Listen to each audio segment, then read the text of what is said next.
I was visiting this couple in the neonatal unit at the hospital. Their son had been born with some serious complications, and the doctors didn't know if he was going to make it. Now, the neonatal unit, it's these large rooms, and about every 10 feet are these clear plastic boxes, and in each one of them are these tiny babies. I mean, some of them are 3 and 4 pounds, and they're fighting for their lives. And I stood over the clear plastic box that had this couple's son in it, and he's got these tubes and wires coming out of his chest and his stomach and his mouth and his nose, and I prayed and I asked God to heal him. And then I found out later that all kinds of people were praying for him, and he hung on for a little while, but he didn't make it, and he died.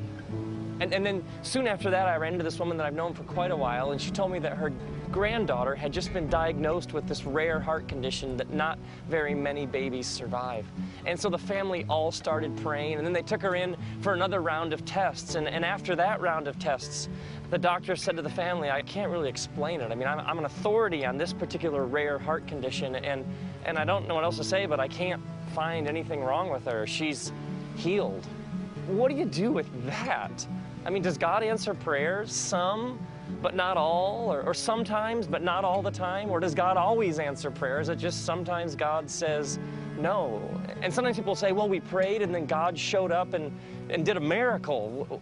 Well, then where was God the rest of the time? Was God somewhere else doing something else and then apparently decided to show up here and do something that hadn't been done but should have been done, then God all of a sudden at the last minute decided to do? I mean, no wonder prayer gets confusing. And other people say, well, you just have to understand that God is going to do what God is going to do. Well, then why pray? And others say, well, you don't understand. God can do anything. Well, then why doesn't he? Now, the biblical accounts of Jesus' life tell us that on the night he was betrayed, he was in the garden with his disciples praying.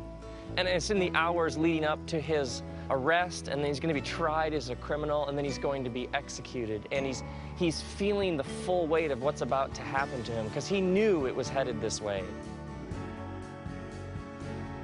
So he's enduring the suffering of his coming death, and he begins to pray, and he prays, Father, if it's possible, may this cup be taken from me. Yet not what I will, but your will.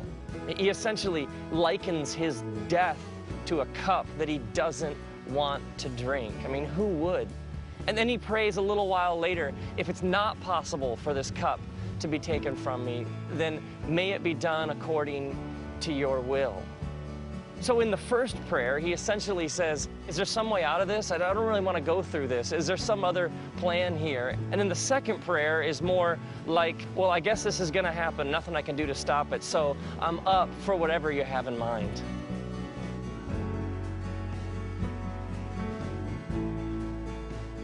Now, to understand why Jesus prays like this, we have to understand that Jesus took very seriously the creation poem, Genesis, that the Bible begins with.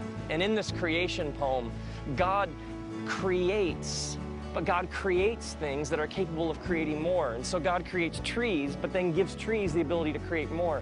God creates animals and plants and fish, but then empowers them to create more. And then God creates people and gives them the ability to create more. So everything in creation is essentially unfinished. God leaves the world unfinished and invites people to take part in the ongoing creation of the world. Now, when you create, you always run the risk that what you've created won't turn out how you wanted it to. It may go a different direction. It may not be everything you intended it to be. It may veer off course, and it may break your heart. And so this creative energy, this divine creative energy that brought everything into existence, it takes great risk in creating, but at the same time, it works in a very specific way. It brings order out of chaos. So the Genesis creation poem says that it was wild and waste, chaos and void, and out of this, God began the endless process of bringing design and order and beauty. And so when Jesus prays, he's tapping into this divine creative energy that made everything.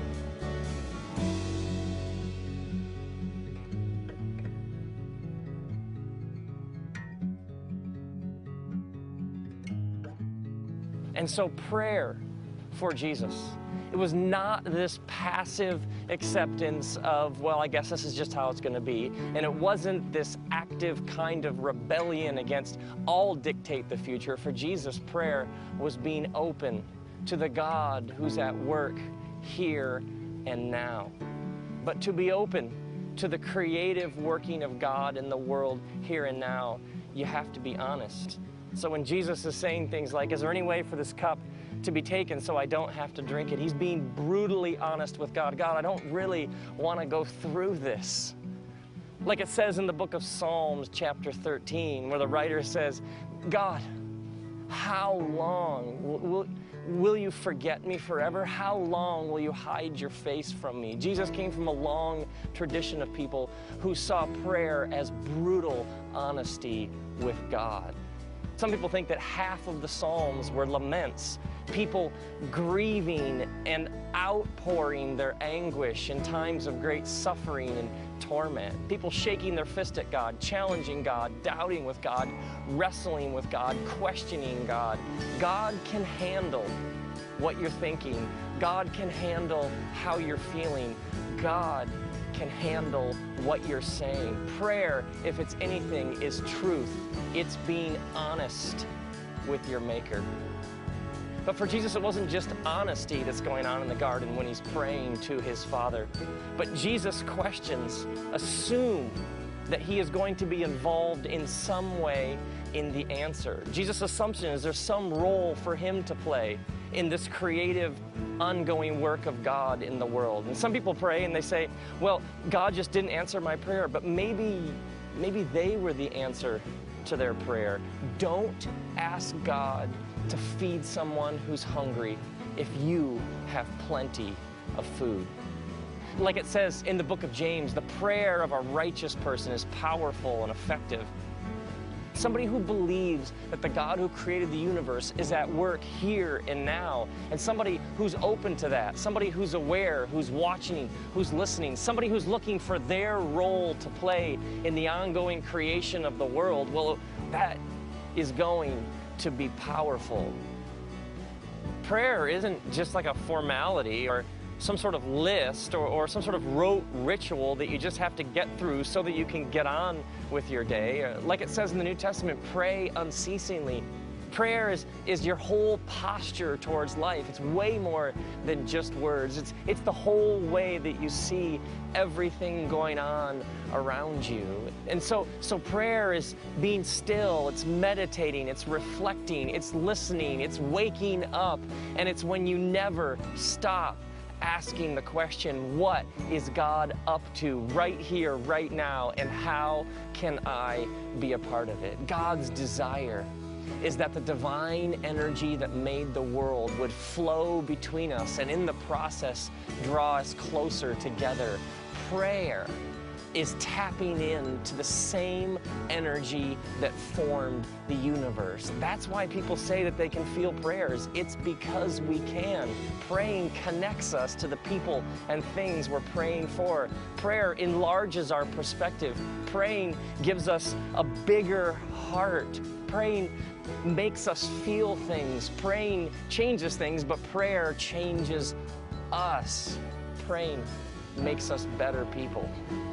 So when people ask all sorts of questions, why didn't God do this? Why did God do this? Why did God show up then? Why did God make a miracle happen there? Why did God say yes to this prayer and no to this prayer? I don't know. Standing over that clear plastic box, watching that little boy fighting for his life, I don't know why some situations go one way and some situations go another, but I do know that you and I can be open to the new thing that's coming into being. Not my will, but yours be done.